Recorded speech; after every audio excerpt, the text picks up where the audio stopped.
बिहार में अब अपराधियों की खैर नहीं है। पुलिस एक्शन मोड में काम कर रही है। वहीं कुछ लोग बिहार पुलिस के इस बदले हुए तेवर की तुलना योगी मॉडल से कर रहे हैं। पुलिस ने अपराधियों की कमर तोड़ने के लिए एनकाउंटर करना भी शुरू कर दिया है। इसी कड़ी में पुलिस जिला नवगछिया में आधी रात को एनकाउंटर हुआ। रंगरा थाना क्षेत्र के मुरली सोनैया धार के समीप पुलिस और कुख्यात अपराधियों के गिरोह के बीच ताबड़तोड़ गोली चली। शुक्रवार की रात करीब 1 बजे हुए इस मुठभेड़ में एक कुख्यात अपराधी की मौत हो गई। बता दें कि नवगछिया पुलिस और एसटीएफ ने संयुक्त रूप से यह कार्रवाई की है। इनकाउंटर में मारे गए अपराधी की पहचान गुरुदेव मंडल के रूप में की गई है। बताया जा रहा है कि रंगरा थाना के मुरली सिसबेल धार में पुलिस और एसटीएफ ने मिलकर एनकाउंटर किया, जिसमें कुख्यात अपराधी की मौत हो गई। मृतक पूर्णिया जिला के दमदाहा थाना क्षेत्र के हरिनकोल निवासी दशरथ मंडल का पुत्र गुरुदेव मंडल उर्फ सनोज कुमार है। प्राप्त जानकारी के अनुसार शुक्रवार की देर रात सिसबेल धार के पास पुलिस ने अपराधी को रुकने के लिए कहा, लेकिन अपराधी ने पुलिस पर गोली चला दी, जिसके बाद जवाबी कार्रवाई में गोली लगने से मौके पर ही कुख्यात गुरुदेव मंडल ढेर हो गया। रंगरा थाना अध्यक्ष आशुतोष कुमार ने बताया कि एनकाउंटर में कुख्यात गुरुदेव मंडल को एक गोली छाती जबकि एक गोली पेट में लगी है। पुलिस ने सबका पंचनामा तैयार करके सबको पोस्टमार्टम के लिए अनुमंडल अस्पताल नवगछिया भेज दिया। वहीं पुलिस के द्वारा मृत अपराधी के परिजनों को सूचना दी गई। नवगछिया एसपी प्रेरणा कुमार ने बताया कि गुरुदेव मंडल पर 1 दर्जन से अधिक मामला दर्ज है। आईजी विवेक कुमार ने कहा कि पटना एसटीएफ और नवगछिया पुलिस की संयुक्त कार्रवाई में कुख्यात अपराधी बीती रात मारा गया। उन्होंने बताया कि यह पुलिस के लिए एक बड़ी सफलता है। ये कल रात्रि का ये घटनाक्रम है। इसमें पुलिस को सूचना मिली थी कुछ अपराध कर्मियों के बारे में, और जब नवगछिया पुलिस और पटना एसटीएफ के द्वारा उस क्षेत्र में पहुंचा गया तो इनके द्वारा पुलिस पर जो पुलिस की कार्रवाई थी उसमें अवरोध पैदा किया गया, क्रॉस फायरिंग हुई और उसी में ये अपराध कर्मी है गुरुदेव मंडल, ये जिला पूर्णिया का इनका अभी बताया गया है। इनकी इसमें मुठभेड़ में मृत्यु हो गई और पुलिस के द्वारा जो अगेतर कार्रवाई है वो इसमें की जा रही है। इनका काफी गंभीर आपराधिक इतिहास रहा है। इनको कई लूट के कांडों में ये पूर्व में वांछित रहे हैं और इनका आपराधिक पृष्ठभूमि देखते हुए ये पुलिस के लिए एक बड़ी सफलता के रूप में इसको लिया। देखिए, कल दिनांक 23/5/2025 में रंगरा थाना में सूचना प्राप्त हुई कि एक फरार कुख्यात अपराध कर्मी है जिसका नाम सनोज मंडल उर्फ गुरुदेव मंडल, जो कि पूर्णिया का रहने वाला है। वो अपने गिरोह के साथ मुरली चौक के पास जो है एक खाली पोखर के बगल में वहाँ पे बैठा हुआ है और अपने कुछ अपराध कर्मी लोगों के साथ बैठकर कुछ अलग और नई घटना करने के लिए प्लानिंग कर रहा है। तो तुरंत सूचना पर रंगरा थाना, डीआईयू की टीम और एसटीएफ तीनों के द्वारा संयुक्त रूप से उस क्षेत्र में रेड की गई। रेड के क्रम में जब वहाँ रेड की जा रही थी तो अपराध कर्मियों के द्वारा पुलिस पर गोली चलाई गई, जिसमें आत्मरक्षार्थ में पुलिस की टीम के द्वारा भी जवाबी फायरिंग की गई। और उसके बाद जब फायरिंग रुक गई तो जब वहाँ पे सर्च किया गया तो पता चला कि एक अपराध कर्मी को गोली लगने की सूचना हम लोग को पता चला और जो बाकी थे वो लोग भागने में, जो अन्य उसके अपराध कर्मी साथी थे वो लोग भागने में सफल रहे।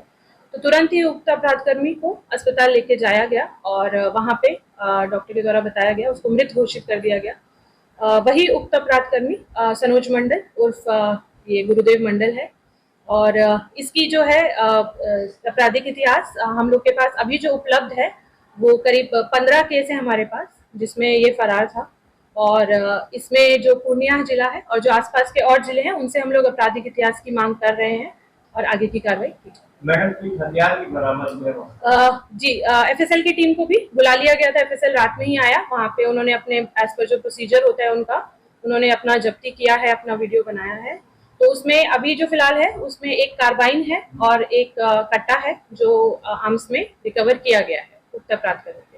बहुत बड़ी उपलब्धि है, बड़ी घटना को अंजाम देने से कहीं ना रोका गया है। जी। हाँ, ये बहुत अच्छा काम टीम के द्वारा किया गया। इसमें एसटीएफ का भी सहयोग लिया गया था तो ये बहुत ही अच्छी उपलब्धि है और इसमें जो आगे कार्रवाई है हम लोग उसको करवाएंगे। इसके ऊपर कोई इनाम वगैरह भी घोषित है? इसके ऊपर हम लोगों ने 25,000 का इनाम घोषित किया हुआ था जिला पुलिस की तरफ से। आपने वो कहावत तो सुनी होगी, उल्टा चोर कोतवाल को डांटे। भागलपुर की सड़कों पर भी इन दिनों कुछ ऐसा ही नजारा देखने को मिल रहा है। एक तो लड़कियां बिना हेलमेट के शहर की मुख्य सड़कों पर फर्राटेदार स्कूटी चला रही है और जरा सी ठोकर या टच होने पर वाहन चालक की जमकर पिटाई भी करवा रही है। वहीं आज भागलपुर जिला के तातारपुर थाना क्षेत्र में जब्बारचक चौक के समीप सड़क किनारे ई रिक्शा चालक की लड़कियों ने पिटाई करवा दी। लड़की के समर्थन में आसपास के युवा भी आगे और फिर टोटो चालक की पिटाई शुरू हो गई। दरअसल सड़क पर चलते वक्त पब्लिक को बचाने के चक्कर में टोटो चालक ने साइड ले लिया, लेकिन इस बीच स्कूटी चला रही लड़की को ठोकर लग गई। इस बात को लेकर दोनों के बीच विवाद शुरू हो गया और फिर सबने मिलकर टोटो चला रहे युवक की जमकर धुनाई कर दी। वहीं टोटो चालक ने कहा कि घटना के बाद मौके पर पहुंची पुलिस भी तमाशबीन बनी रही, किसी ने उसे बचाने की कोशिश भी नहीं की। हम आ रहे थे उधर से टिकना, 3 लड़की इधर से सवार होके जा रही थी, हेलमेट भी नहीं पहनी थी। उसको बचाने के चक्कर में पैसेंजर बैठा हुआ था, उसको बचाने के चक्कर में लड़की को टोके तो उल्टा हम ही को लात जूता खिलवा दिए। लड़के लोग से। हाँ, गलती उन्हीं लोग का था। बिना मतलब का मार जूता लोहा से मार दिया है सर, पूरा कपार फाड़ दिया एकदम।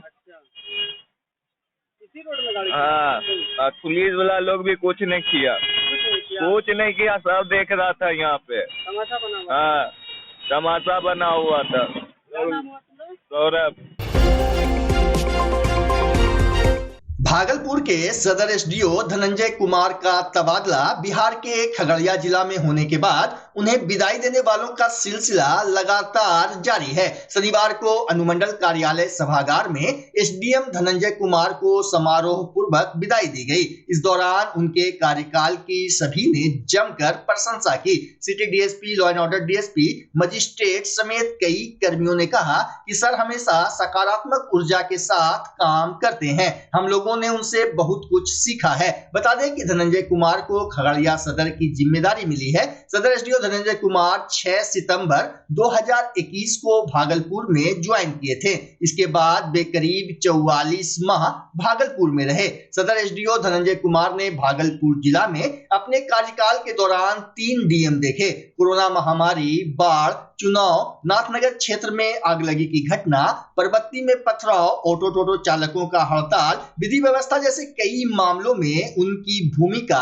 यादगार रही। इधर भागलपुर के सदर एसडीओ धनंजय कुमार के शानदार और ऐतिहासिक कार्यकाल को याद करते हुए भागलपुर के समाज सेवी, पूजा समिति के सदस्य, शांति समिति के सदस्य और सेंट्रल मुहर्रम कमेटी के मेंबर उन्हें बुके और रेशमी चादर समर्पित कर भावभीनी विदाई दी। वहीं नाथनगर सार्वजनिक पूजा समारोह समिति के अध्यक्ष पप्पू यादव ने कहा कि सदर एसडीओ धनंजय कुमार ने अपनी काबिलियत के बल पर सिल्क नगरी में नफरत की उठने वाली हर आंधी को नेस्तनाबूद कर दिया और सदैव भाईचारा का संदेश दिया। मौके पर धनंजय कुमार ने सभी के प्रति आभार जताया और जिले में शांति व्यवस्था बनी रहे, इसको लेकर यहां आने वाले सभी पदाधिकारी को पूर्व की तरह सभी से सहयोग करने की अपील की। इस अवसर पर भागलपुर जिले के कई प्रशासनिक पदाधिकारी, सदर अनुमंडल कार्यालय के सभी कर्मी के अलावा समाज सेवी पप्पू यादव, भावेश यादव, देवाशीष बनर्जी, अशोक राय, पार्षद निजाहत अंसारी, अशोक यादव, मोहम्मद तकी अहमद जावेद समेत कई गण्यमान्य उपस्थित रहे। वैशाली के पुलिस अधीक्षक ने राघोपुर थाने का निरीक्षण किया। इस दौरान उन्होंने विधि व्यवस्था सहित थाना में पेंडिंग मामलों की जानकारी एसएचओ से ली। एसपी ने निरीक्षण के क्रम में गुंडा पंजी, आगंतुक पंजी, लोक शिकायत पंजी, महिला हेल्प डेस्क, पासपोर्ट पंजी, मालखाना पंजी, केस डायरी, वारंट, इश्तेहार और कुर्की जब्ती पंजियों का अवलोकन किया। साथ ही सभी को अद्यतन रखने का निर्देश दिया। पुलिस अधीक्षक ने थाना में प्रतिवेदित कांडों के अनुसंधान की समीक्षा भी की। बिहार शरीफ के कारगिल चौक पर फुटपाथ संघर्ष मोर्चा के तत्वाधान में नगर निगम के नगर आयुक्त का पुतला दहन किया गया। पुतला दहन का नेतृत्व कारगिल चौक मार्केट कमेटी के अध्यक्ष पिंटू कुमार ने किया। मौके पर फुटपाथ संघर्ष मोर्चा के जिला अध्यक्ष रामदेव चौधरी ने कहा कि बिहार शरीफ के कारगिल चौक बस अड्डा 8 वर्षों से कार्यरत था, लेकिन अचानक बस मालिकों द्वारा पुराने बस स्टैंड रामचंद्रपुर में गाड़ी लगाने का निर्णय ले लिया गया, जिससे कारगिल चौक बस स्टैंड में बसे फुटपाथी दुकानदार आर्थिक तंगी से झेल रहे हैं और पूर्ण रूप से बेरोजगार हो गए हैं। इसलिए दहन कर रहे हैं कि ये जो कारगिल चौक जो बस स्टैंड है ये नगर निगम के क्षेत्र में आता है, तो नगर निगम क्षेत्र के नाते उनको ये ध्यान देना चाहिए कि जो 8 वर्षों से ये कारगिल चौक बस स्टैंड यहाँ पर स्थापित था, एक क्या कारण है कि जो यहाँ से बस स्टैंड उठाकर पुराने बस स्टैंड रामचंद्रपुर चला गया। तो ये दायित्व जो है बिहार सरकार, जिला पदाधिकारी नालंदा और नगर निगम और पूर्व एमएलए श्री राजू बोप का भी नेतृत्व बनता था कि यहाँ पर ही जो है बस स्टैंड को यहाँ पूर्ण लगाया जाए। और लगाने से यहाँ पर ही ये फ़ायदा है कि यहाँ पर ही 250 फुटपाथी हमारे जो हैं उनका इसी पर उनका जीवन यापन निर्भर करता था, और इनके लगने से इन लोगों का जो जीविकापार्जन जो मरण स्थल में चला गया है पूर्ण जीवित हो जाएगा, और इन लोग अपना और अपने परिवार का भरण पोषण जो है अच्छी तरह से कर सकते हैं। और ये चले जाने से ये बेरोजगार हो गए हैं। और दूसरे तरफ हम देखते हैं कि यहाँ जो क्षेत्र जो इर्द गिर्द के जो हमारे यात्रीगण हैं यहाँ पर आते थे और सीट पर बैठ के आराम से यात्रा करते थे, लेकिन उनको अतिरिक्त किराया भाड़ा लगाकर उनको पुराना रामचंद्रपुर स्टैंड जाना पड़ रहा है, जिससे कि ये अतिरिक्त भाड़ा उनको वहन करना। पूर्व में भी आप लोग धरना प्रदर्शन किए थे, उस पर क्या नगर आयुक्त ने कुछ एक्शन नहीं लिया या कोई जिला प्रशासन? पूर्व में हम लोग एक बैठक के माध्यम से प्रशासन को एक संदेश देने का काम किए थे कि भाई हम लोग यहाँ पर ही जो है नगर निगम के द्वारा ये जो पुनः स्थापित यहाँ किया जाए, लेकिन अभी तक इस पर ध्यान आकर्षित नहीं किया गया है। इसीलिए बाध्य होकर आज हम लोग नगर आयुक्त का पुतला दहन कर रहे हैं। प्रशासन से क्या मांग है? यातायात प्रशासन से हमारा यही मांग है कि जो भी गया का रूट वाला जो बस है उस पर जो है पूरा चालान काटा जाए, और ताही वो डर के मारे यहाँ पर बस स्टैंड यहाँ पर ये जागेगा और यहाँ पर बस लगाने का काम करेगा। क्या आपको लगता कि यह राजनीतिक किसी तरह से दबाव है प्रशासन पर? नहीं, ऐसा कोई राजनीतिक प्रशासन के दबाव नहीं है। प्रशासन चाहता है कि जो भी बस मालिक है यहाँ पर ही बस लगावे, लेकिन बस मालिक के त्रुटियाँ के कारण यहाँ पर ये नहीं लगा रहा है, और थोड़ा प्रशासन भी ढीला ढाला चल रहा है, और यही कारण है। क्या लगता है कि जो बस स्टैंड यहाँ बना है यहाँ से परमिट है या अंदर का परमिट है? नहीं, परमिट तो है, दोनों के जगह का बना हुआ है। ऐसा नहीं कि परमिट जो भी बस बनता है तो परमिट पुराना भी रामचंद्रपुर का भी है यहाँ पर ही, लेकिन एक खास रूप से यहाँ पर ही गया रूट और नवादा रूट का स्टैंड बनाया गया था। इसीलिए गया वाला बस जो है नवादा वाला बस का परमिट यहाँ से बनता है और यहाँ पर ही लग के यहाँ जाना चाहिए, और नहीं तो यातायात उसको सख्ती से कर चालान काटने का काम करेगा। बच्चा जब जन्म लेता है तो कई बार बच्चा तुरंत नहीं रोता है, रोने में देर हो जाता है। ऐसे में बच्चा क्षतिग्रस्त हो जाता है और उसके बचने की संभावना कम हो जाती है, और यदि बचा तो भविष्य में उसमें विकलांगता की समस्या आती है, जिसे सीपी कहते हैं, जिसका कोई माकूल इलाज नहीं है और ज़िंदगी भर बच्चा विकलांगता से जूझ सकता है। ऐसे में पूरे संसार में कूलिंग थेरेपी का सहारा लिया जाता है। जन्म से ठीक 6 घंटा के अंदर यदि उसको कूलिंग थेरेपी दिया जाए तो उससे उसका सीपी की समस्या कम होती है और बचने की भी संभावना बढ़ती है। पहली बार बिहार झारखंड में आपके शहर के स्नेह नवजात शिशु बाल सेवा केंद्र में यह मशीन उपलब्ध है। कभी भी ऐसी बात हो कि बच्चा रोने में विलम्ब हो गया तो आप स्नेह नवजात शिशु बाल सेवा केंद्र में जरूर संपर्क करें।